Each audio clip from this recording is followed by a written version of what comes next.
सीतापुर गांव में विक्रम नाम का राजा राज्य करता था और वो बड़ा घमंडी राजा था।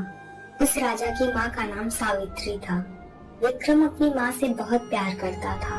विक्रम बहुत धनी था और उसके पास बहुत सारी संपत्ति थी, लेकिन उसका स्वभाव बहुत खराब था। गांव के लोग उस राजा के घमंड से बहुत परेशान हुए और उसे समझाने की कोशिश की, लेकिन राजा कभी भी किसी की नहीं सुनता था और उन्हें नीचा दिखाता था। वह लोगों को बेजार और निचले स्तर का समझता था। ठंड के दिनों में सुबह सुबह राजा अपने कुछ सेवकों के साथ गांव की हालत देखने जाता है और गांव के पास में गांव वाले की खेती थी। राजा को ठंड लगने लगती है। पास में ही राजा को एक गेहूं का खेत दिखता है।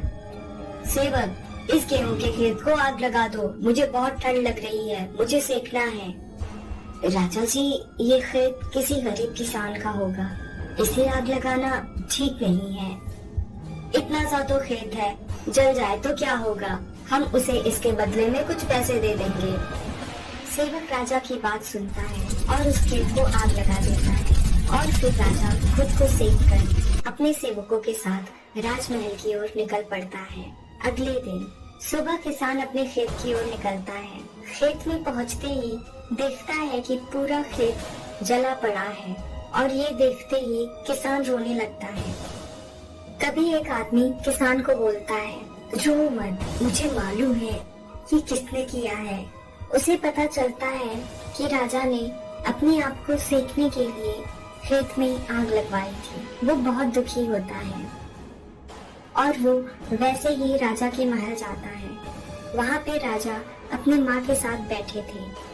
हे राजा जी, मेरे से क्या भूल हुई थी जो आपने मेरे खेत को आग लगा दी। इतना सा तो खेत था, जल गया तो क्या हुआ, तुम्हें मैं इसके बदले पैसे देता हूँ। तभी राजा की माँ सावित्री बोलती है, क्या राजा ने तुम्हारा खेत जलाया? हाँ राजमाता। सावित्री को राजा के ऊपर गुस्सा आता है। क्या ये सच है? जी राजमाता, मुझे बहुत ठंड लग रही थी तो सेकने के लिए मैंने खेत में आग लगा दी। सावित्री को ये एहसास होता है कि किसान के साथ बहुत बुरा हुआ है और विक्रम को इसकी सजा देनी चाहिए। जाओ विक्रम और उस किसान के खेत में खेती करो और जब तक पहले जैसा गेहूं उसमें नहीं आता तब तक राजमहल में आना मत। ऐसा सुनकर राजा विक्रम चला जाता है और खेती करने लगता है। राजा विक्रम 1 साल तक खूब मेहनत करता है और फिर से उस किसान का खेत पहले जैसा हरा भरा हो जाता है। तब राजा विक्रम को अपनी गलती का एहसास होता है कि उस किसान की 1 साल की मेहनत मैंने 2 मिनट में जला दी थी। फिर राजमाता राज विक्रम का अपने महल में स्वागत करती है। जीवन के इस नए मोड़ पर राजा ने न केवल अपने राज्य को समृद्ध बनाया, बल्कि एक अच्छा और समझदार राजा बनकर गांव के लोगों के दिल में भी रहने लगा। वह अब गरीबों के साथ सम्मान पूर्वक व्यवहार करता था और उनके संकटों में भी सहायता